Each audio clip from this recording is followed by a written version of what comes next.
Hi, I'm Craig Bieber. We're going to answer a few questions that we requested on Facebook. We had about 30 plus questions, and we had some really good questions. Don't be offended. We're going to try and answer. If we don't answer it on the video, we're going to try and answer your question directly on Facebook. But we had so many that we're not going to be able to do this in we think we should keep this to about 20 minutes, and so ultimately we can't answer them all. So I guess the first there was a bunch of questions that were similar, and so I'm going to read the questions and then I'm going to answer them together. So one question was, what do you look for when selecting your replacement heifers for the ranch? That's the first one. The second one was that's kind of related to that was, what are the three most important items we as 150 commercial cow operations need to focus on to sustain ourselves in the years ahead? Of course, we need to be profitable moving forward, so what would those top areas be? And I know those questions don't seem related, but in my opinion, there's a lot of things that go together. And then the third question that goes in there is how has genomics affected your decisions for making the cow herd? So how we select our heifers is we make them jump through all the hoops. So we collect birth weights, weaning weights, yearling weights, we ultrasound, and we do an LD or a ULD DNA. And then we use genomically enhanced EPDs to kind of help us select heifers. Now, before we start that, or once we get the genomic information in, we call the obvious calls. Small, lightest end of the heifers, probably the lightest, roughly quarter, something like that. Anything that has any physical defect that we're not willing to live with, whether they be structurally not sound or anything. So that's where we start. Now, we do it a little differently. We breed all those heifers then, and then we kind of sort.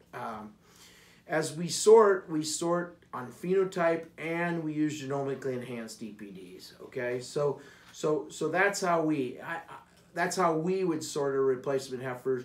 We would breed a lot more than we are going to need, and then we would, some of that sort would be basically we only breed for about 35 days in 2 different sets, and so them breeding is one of the other benchmarks, breeding in a short season. So because there's a lot of data that indicates that heifers that are going to calve early in the season are going to be more profitable as cows down the road. So there's some things I think you can do to cause that. First of all, we breed our heifers a little earlier, but we essentially stop breeding them. And we make them to be earlier calvers if they're going to stay in our system. So that kind of goes into replacement heifers. Now, I do think that as commercial producers, they need to focus on selecting heifers and developing alternative revenue streams. So when I say that, sometimes in a very maternal cow herd, the heifer calves are often worth almost as much or sometimes more than the steer calves. And so there's sure a business model that would encourage selling females out of maternal herds. And so I think that's one thing one way for producers to kind of look ahead and be a maternal supplier, especially in the Red Angus breed. I think, because the question asked me 3 most important things. I think you need to absolutely keep costs lower in every operation. The lowest cost operators make the most money. Now, where do you cut? I think it's carefully, I don't know that you cut, it's carefully considering all your expenses. So there's a lot of data.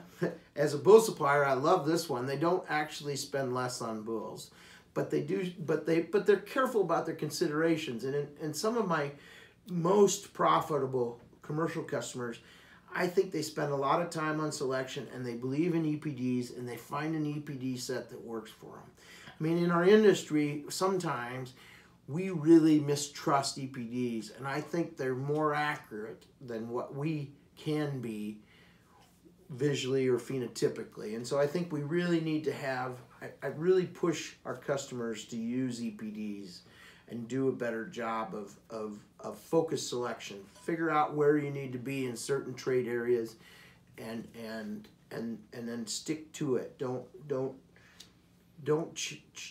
be careful. Be considerate of your changes, especially year to year, but over time. If you see things that are not quite right in your cow herd, then of course you need to be changing. But for the most part, we need to just be consistent in our selection, and that way we'll get a more uniform product. I did indicate I was going to give you 3 things, and as I sit here and think about it, I forgot what the third was, but I do think selecting the right females to be in your cow herd, and then keeping cost low. And I guess the third would kind of be really keep your focused selection. Don't scatter around from year to year. So, I mean, that's one thing. And I do think, so I know what the third thing was, and this may not be one of the most important things, but one of the things, it ties into the question, how has genomics affected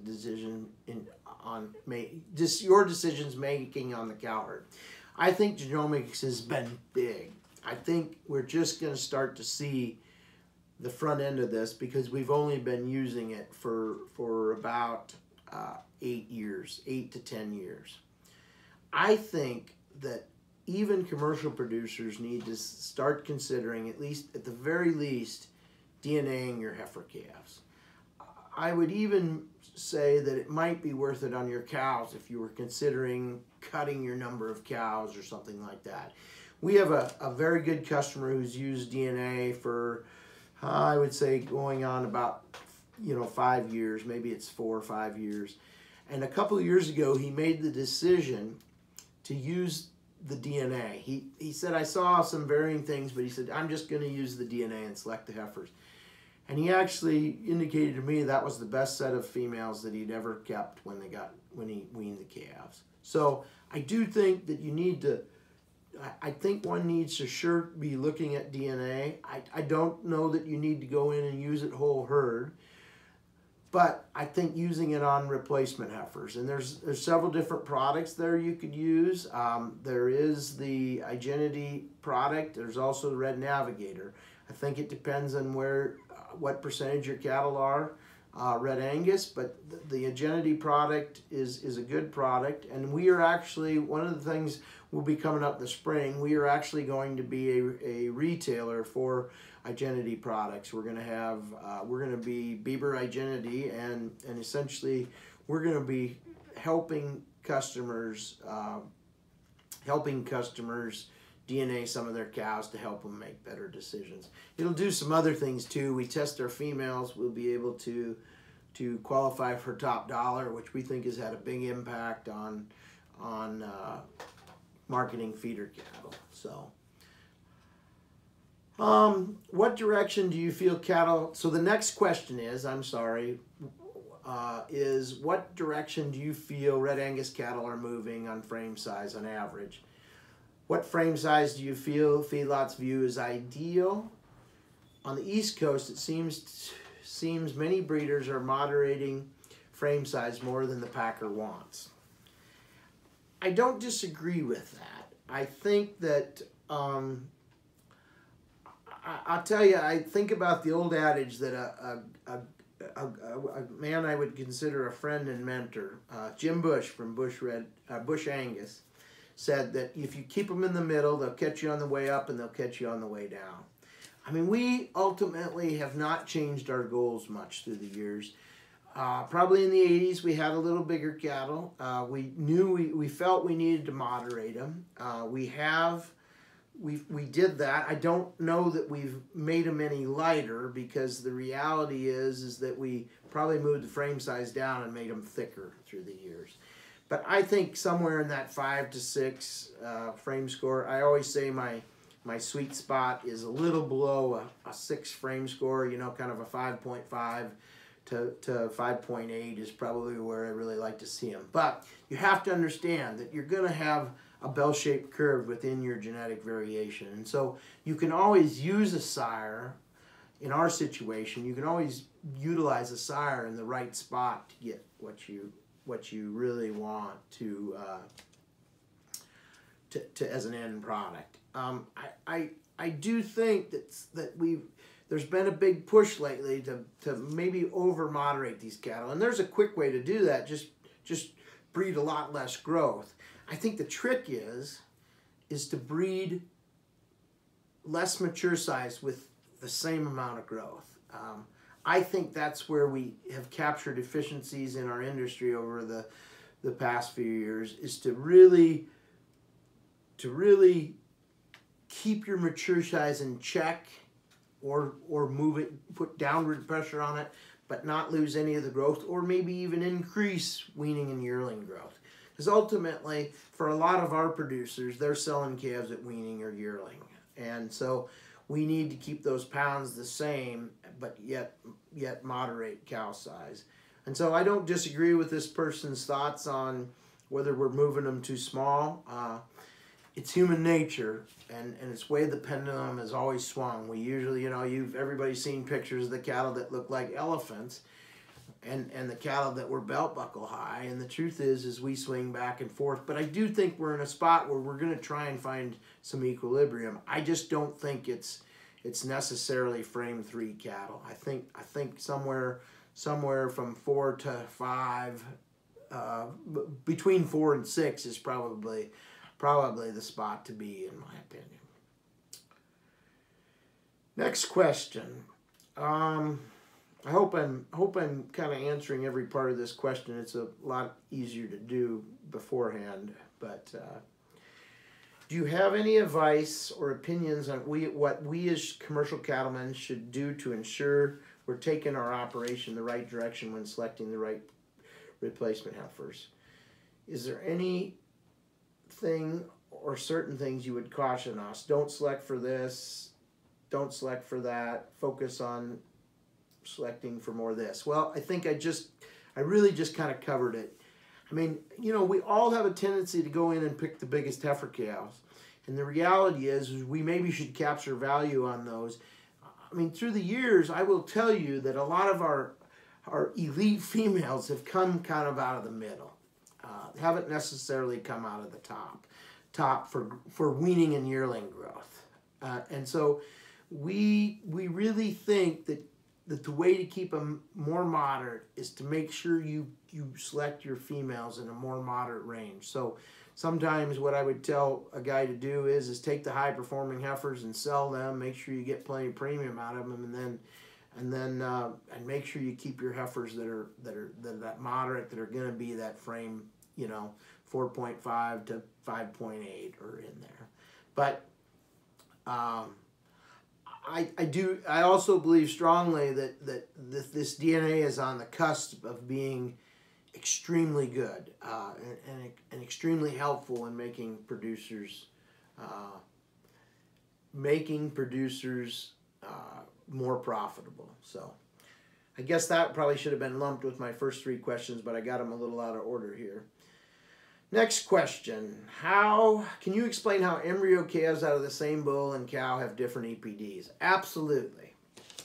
So they don't have different EPDs if they aren't genomically tested or have any performance data after yearling. So carcass does contribute to their ranking, but DNA will change EPDs, and here's why it does that.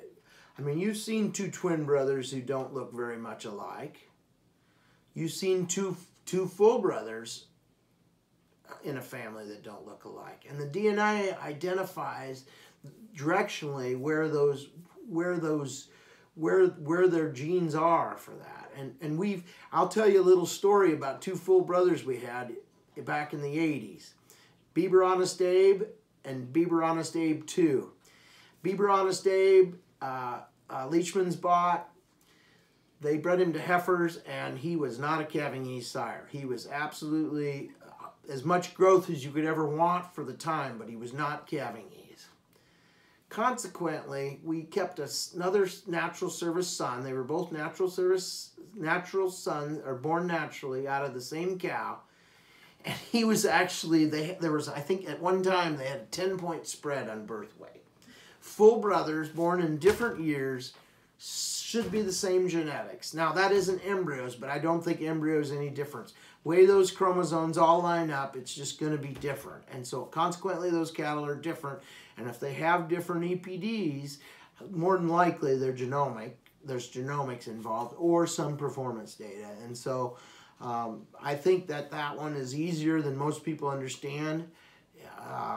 Even identical twins actually would have different, for the most part. So they may have, well, identical twins actually should have the same, now that I say that. But most cattle are not identical, they're fraternal. At what age or weight do we wean our calves? Well, you know, we around 200 days, we'd like them to be an average of kind of 200 days. This year, pasture conditions were right, and it's been as everybody can attest, 2019 has been a challenge, and so we weaned a little later. We had a few calves that were actually over the threshold, which is not normally. We usually start weaning sometime after Labor Day. This year we waited till kind of the middle of the month. So generally I'd like them to be kind of average between 180 and 200 days old. That's average of the group. I'm not afraid to wean earlier. I think there are some advantages to wean earlier, and in years previous when we've had drought, we'll absolutely consider weaning earlier. I think that you can do a good job. I think it takes good managers, but I think that you could wean calves at 120 days if you needed to. This one was kind of an interesting question. What was the bull that you had first big success with? Well, I mean, I feel like I'm very fortunate. You know, I watched my dad for a lot of years, and he had several great sires. As a matter of fact, my dad, when the sire summary came out, had the number 1 and 2 growth bulls in the breed. That was, he had bought JKG Chieftain L303, and we had bought a cow that had produced RABA Lincoln, and both of those bulls ended up being, I think, 1 and 2 for weaning growth and maybe a little bit of spread, but they were also high for yearling growth. But then consequential years, one of the bulls that he had was Bieber Design 1325-082. He was actually the first bull to be a trait leader for both, when we had trait leaders, for both weaning, or excuse me, birth weight and yearling weight. So he was a great bull. And through the years, we've had lots of great bulls that did lots of good things. I don't know that any one of them, well, in more recent years, the ones that stick out are Rolling Deep and Hard Drive. And probably the most recent is the bull that I think does a lot of things right is Spartacus. I know that's not the answer that everybody wants, is me to just pick one bull out, but the reality is I see lots of these bulls being used very effectively in different places, and so I think it's tough for somebody to say that's the best bull I ever had. Well, he's the best bull that did this, but there were bulls along in that career more than likely that did excellent things. As we move down the list here, when you look at EPDs, what do you think of the single most important EPD in the Red Angus breed? I don't think any one EPD is singly important. If there's anything, I think we should be focusing on the indexes. Let me give you some background on this. In the dairy business, where they've used selection indexes for a number of years, the people that have the best indexes are largely dominate the market right now. I think we have to be developing better indexes so that we can use these EPDs to get the best product for our environment or our management systems. And so I don't think you should use anyone. I think we have a human nature. We always want to maximize. And to be honest, I watched us as we did it in the 80s, and we pushed so hard for growth that we had huge females. You know, a huge mature size is what it came down to. And they did a lot of things right for the industry at the time, because there were some cows that needed. You know, one of my dad's greatest successes was Hereford cows and Red Angus bulls, and he had an ad back in the 70s that had one customer who added 100 pounds to his calves in 1 year by changing to Red Angus bulls. Neat little story about that. It actually was a neighbor, and we had an old bull who was in a pasture next to them, and he'd gotten out a couple of times, and the next spring they had 60 or 70 Red Angus calves out of that bull. And so, but that's actually how they became customers, because they did actually sell 100 pounds more weaning weight on the calves that were out of the Red Angus bull as compared to the Hereford sires. But that's how heterosis, you know, that heterosis will do that, especially in a tightly bred you know, cow herd of any breed. So anyway, that's a little bit about you know, EPDs. I just think our focus needs to be over the whole EPD data set. I don't think it needs to be in any one place. I think often when we select too hard, we give up something someplace. When we select too hard for milk, we give up on fertility and stayability. When we select too hard for growth, we give up on mature size. When we select too hard on birth weight, we give up growth. I mean, I think there's a trade-off all the time, and you just got to be, I mean, again, I go back to what Jim Bush said years ago. Keep them in the middle, and they'll catch you on the way up and catch you on the way down.